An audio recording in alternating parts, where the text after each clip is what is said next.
Halo, balik lagi di SP Project. Di video kali ini gue bakal ngomongin tentang sebuah soundcard yang lagi rame saat ini, yaitu soundcard dari Focusrite. Di sini udah ada unitnya. Focusrite 2i2 Gen 3. Jadi dari segi history, si Focusrite ini memang dia sudah lama sekali membuat produk soundcard atau lebih tepatnya audio interface. Tapi namanya sama semua, ada Focusrite Solo, ada Focusrite 2i2, 2i4 dan lain-lainnya. Dia hanya beda di generasi rilisnya. Jadi mungkin dia ngikutin kayak prosesor Intel gitu kalau menurut gua. Ada prosesor Intel generasi 1, 2, 3 dan terusnya. Ya mungkin setiap produk pasti ada pembaruan dari hardware ataupun dari firmware-nya sehingga membuat produk ini menjadi lebih bagus lagi ke depannya. Ya jadi mungkin aja nanti di video ini bisa lebih meyakinkan teman-teman yang mungkin masih pemula ingin jajan satu buah soundcard baru untuk setup home recordingnya, mungkin bisa ditonton dulu apabila teman-teman ingin membeli sebuah unit dari Focusrite 2i2 Gen 3 ini. Langsung aja, semua pembahasan yang ada di video ini itu menurut apa yang udah gue alami dari pengalaman gue menggunakan Focusrite 2i2 Gen 3 selama ini. Udah beberapa bulan ya, udah lebih dari 5 bulan gue pakai ini. Dan di sini gue akan kupas masalah hal positif dan negatif dari si Focusrite ini. Langsung aja, yang pertama itu menurut gua Focusrite ini keren banget desainnya ya. Desainnya keren banget. Dia itu bahannya metal, terus warnanya merah. Keren pokoknya. Masalah desain dia ini keren. Kemudian sisi depan belakangnya ini dia plastik ya, nggak apa-apa lah, yang penting masih dapat feel metal dari keseluruhannya. Jadi nggak kelihatan ringkih-ringkih amat untuk soundcard yang harganya lumayan murah ini. Kemudian soundcard ini tuh menurut gua ukurannya dimensinya kecil banget nih. Oh, ini tangan gua, ini soundcard nih. Tuh. Bisa kelihatan ya, kecilnya segini nih. Atau dibandingin dengan soundcard gue yang satu lagi, ini. Nah, itu ya, masih lebih kecil sih Focusrite, walaupun tebalnya kayak masih sama. Mungkin kalau misalkan soundcard ini dipakai untuk jalan-jalan, kayak misalkan teman-teman ada project rekaman di luar atau live recording outdoor di luar, ini nggak makan banyak tempat kalau menurut gue, dan dia masih ringan. Karena kan nggak mungkin juga kan soundcard kecil beratnya sampai 10 kilo. Lanjut ke sisi positif dari Focusrite ini adalah koneksi penghubungnya, dia itu menggunakan USB Type-C di sini. Hal ini bisa membuat kalian tidak pusing mana posisi atas dan bawahnya, atau nggak buat kalian menjadi ragu ya, ini terbalik apa enggak. Kalau USB Type-C itu kan tinggal colok, yang penting masuk, ngepas, udah. Kalau yang USB kayak gini kan kita harus lebih menyesuaikan mana yang atas mana yang bawah ya kan, biar bisa dimasukkan antara USB-nya sama si port USB yang ada di interface-nya. Nah, hal ini yang mungkin ini kan soundcard lama pasti masih kayak gini lah. Karena yang gue tahu soundcard zaman sekarang udah rata-rata pakai USB Type-C, entah itu dia base-nya 2.0 ataupun 3.0. Nah, di sini dia pakai USB Type-C tapi dia base-nya itu masih USB 2.0. Ya emang masih 2.0, dia belum support 3.0. Ya tapi menurut gue kalau dia masih 2.0 walaupun dia Type-C ya nggak masalah sih. Ya karena wajar harganya masih segitu. Kalau misalkan harganya udah sampai 5 juta atau 6 juta dia masih 2.0 ya. Ini kalau misalkan ngomongin masalah spek kayak gini ya itu baru nggak wajar, karena dia mungkin overpriced, karena ya brandnya Focusrite terus dia bikin 2.0 harga 5 juta kan nggak mungkin, karena ini harganya masih di bawah 3 juta kalau nggak salah. Lanjut ke sisi positifnya dari si Focusrite ini, menurut gua dia dynamic range-nya tinggi. Produk ini kalau nggak salah rilisnya itu tahun kemarin di 2019 dan sempat rame di dunia maya, khususnya di jagat home recording entah itu lokal maupun internasional. Dia rame banget, booming, di mana-mana orang pada bahas Focusrite ini ketika dia baru rilis dan di compare dengan beberapa soundcard yang sudah ada ataupun yang sudah beredar sebelumnya. Nah, sebagai catatan, soundcard ini tuh dynamic range-nya tinggi, lebih tinggi dia dibanding Steinberg URC yang URC series yang terbarunya dari si Steinberg itu. Dia ini dynamic range-nya lebih tinggi daripada si Steinberg yang terbaru itu. Itu masuk ke dalam kategori sisi positif dari si Focusrite karena dia memiliki dynamic range yang tinggi.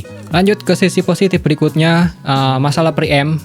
Di sini dia ada 2 preamp antara line sama instrumen. Ketika dipakai ke instrumen kerasa banget.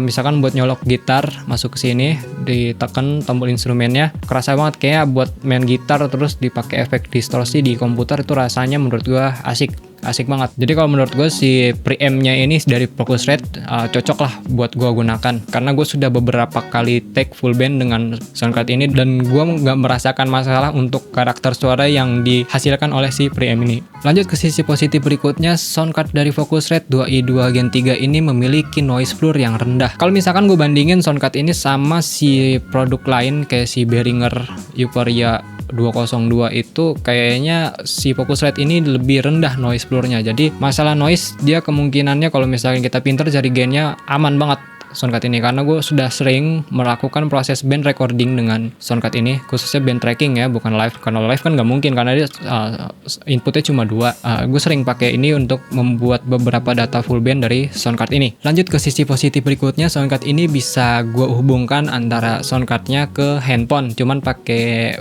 penghubung tambahan, yaitu pakai konektor OTG yang biasa itu nanti bisa dimasukin dari sini ke handphone yang gue pakai di sini. Dan gue sudah pernah mencoba ngetes buat kayak voice recorder biasa dan itu bisa berhasil.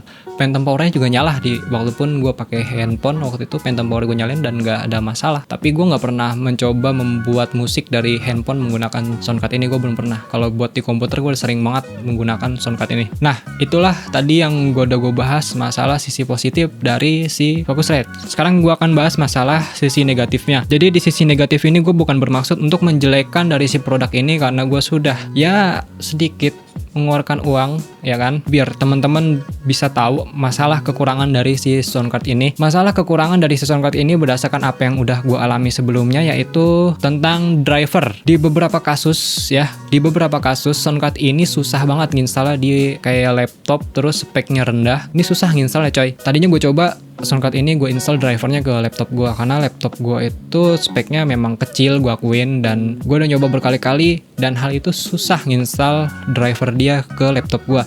Setelah gue coba ke laptop temen gue yang speknya sama-sama kentang juga ya, sama-sama nanggung ataupun kurang greget lah speknya, dia ini susah. Kecuali pas gue install di komputer yang speknya lumayan agak kencang menurut gue, dia nggak ada masalah instalasi. Jadi kalau misalkan teman-teman memiliki budget untuk membeli sound card ini, teman-teman harus pastikan teman-teman memiliki laptop ataupun komputer yang tanda kutip ya agak kencang apa enggak. Kalau misalkan laptop atau komputernya yang dipakai itu kurang kuat ya, kurang ngebut lah, kemungkinan akan susah nginstal drivernya. Walaupun nanti berhasil pas instalasi drivernya, nanti kayak ada beberapa kesalahan di proses konversi antara digital ke analognya, yaitu lebih tepatnya di monitoringnya dia lebih sering crackle. Jadi kayak ada suara kersek-kersek ataupun kayak gimana ya, jelasin agak susah juga sih karena di sini nggak ada laptopnya yang buat ngetes. Tapi gue sudah ngalamin beberapa kali karena gue sering rekaman di luar pakai ini juga. Namun gue pakai laptop yang agak kencang, dia nggak ada masalah emang. Cuman pas gue pakai laptop gue yang kecil,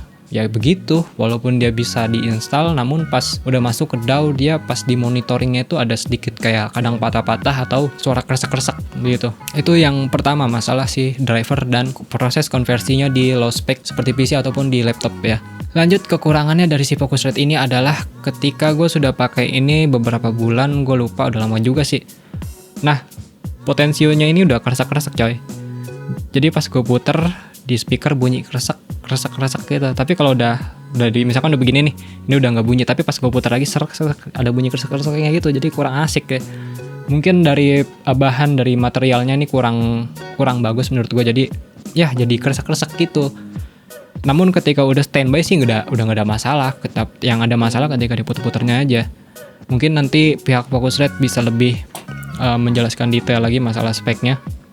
Yang jelas yang gue rasakan itu di sini masalah potensionya, khususnya di sini kalau untuk di inputnya ini nggak ada masalah, tapi di volume di output monitor sama di headphone ini udah keresak gitu coy. Dan itu kayaknya belum ada setahun sound card ini, karena kan rilisnya aja kan bulan apa ya, Juni apa Juli gitu dan rilisnya, dan gue pakai ini tuh baru beberapa bulan coy, nggak terlalu lama juga, belum ada sekitar 8 bulan lah gue pakai ini. Lanjut ke kekurangan berikutnya, mungkin kalau buat beberapa teman-teman di sana yang suka membuat produksi musik, khususnya membuat produksi musik digital menggunakan VSTI ataupun yang biasa disebut dengan MIDI, sound card ini kurang cocok. Karena di beberapa kasus gua membuat data-data full band menggunakan full MIDI dan batuk-batuk. Kan faktor itu kan bisa ditentukan dari spek komputer ya, spek komputer yang mumpuni atau spek dari sound cardnya. Dan ketika gue switch ke soundcard gue yang satu lagi yang si Steinberg ini, dia nggak ada masalah batuk-batuk gitu. Pas gue switch ke Focusrite baru deh pas dia ngeplay kayak batuk-batuk nggak kuat gitulah, kayak komputer nggak kuat apa namanya ya, nggak kuat playback gitulah. Yang jelas kayaknya si Focusrite ini kurang cocok kalau untuk kalian yang main midi-midian lebih dari ya 15 atau 20 instrumen tuh bakal kerasa batuknya. Ya mungkin kalau buat teman-teman yang main midi-midian pasti lebih tahu lah untuk membeli produk selain Focusrite seperti Komplite. Kalau menurut gue Komplite Audio itu udah oke banget kalau buat produksi midi-midian, cuman gue masih Komplite itu gue kurang suka sama karakter preamp ya, makanya gue nggak beli si Komplite. Dan gue juga kan jarang produksi midi-midian, jadi gue nggak beli si Komplite itu. Mungkin kalau preamp dari si Komplite klasik gue pasti pakai si Komplite Audio. Tapi kalau masalah engine, wah top banget kalau masalah engine si Komplite Audio itu. Lanjut ke kekurangan berikutnya. Lanjut ke sisi kekurangan dari Focusrite ini, yaitu tentang koneksi dia ke komputer atau laptop. Kadang-kadang gue suka menemui kasus dia ini tiba-tiba terputus hubungannya antara dia ke komputer. Kasian banget ya, baru jadian udah putus. Jadi putus coy, bukannya putus kan dicabut kabelnya, enggak, tapi tiba-tiba dia kayak mati sendiri. Enggak tahu kenapa dia mati sendiri, kayak nge-reset gitu terus nyala lagi tiba-tiba. Dan kalau misalkan power supply gue ini bermasalah ya nggak mungkin juga, pasti alat-alat yang gue pakai ini juga ikut rusak ya kan. Mungkin itu gue kurang tahu masalah teknis kenapa dia bisa keputus sendiri. Yang jelas logikanya kalau misalkan ini dia terputus sendiri ya, dikarenakan komputer gue yang listriknya ini gak bagus, pasti soundcard gue yang lain ini juga ikutan rusak ya. Dengan kasus yang sama dia terputus sendiri. Tapi hal itu nggak terjadi di beberapa soundcard gue seperti si M Audio ataupun si Steinberg ataupun si Tascam ini, dia nggak ada masalah coy.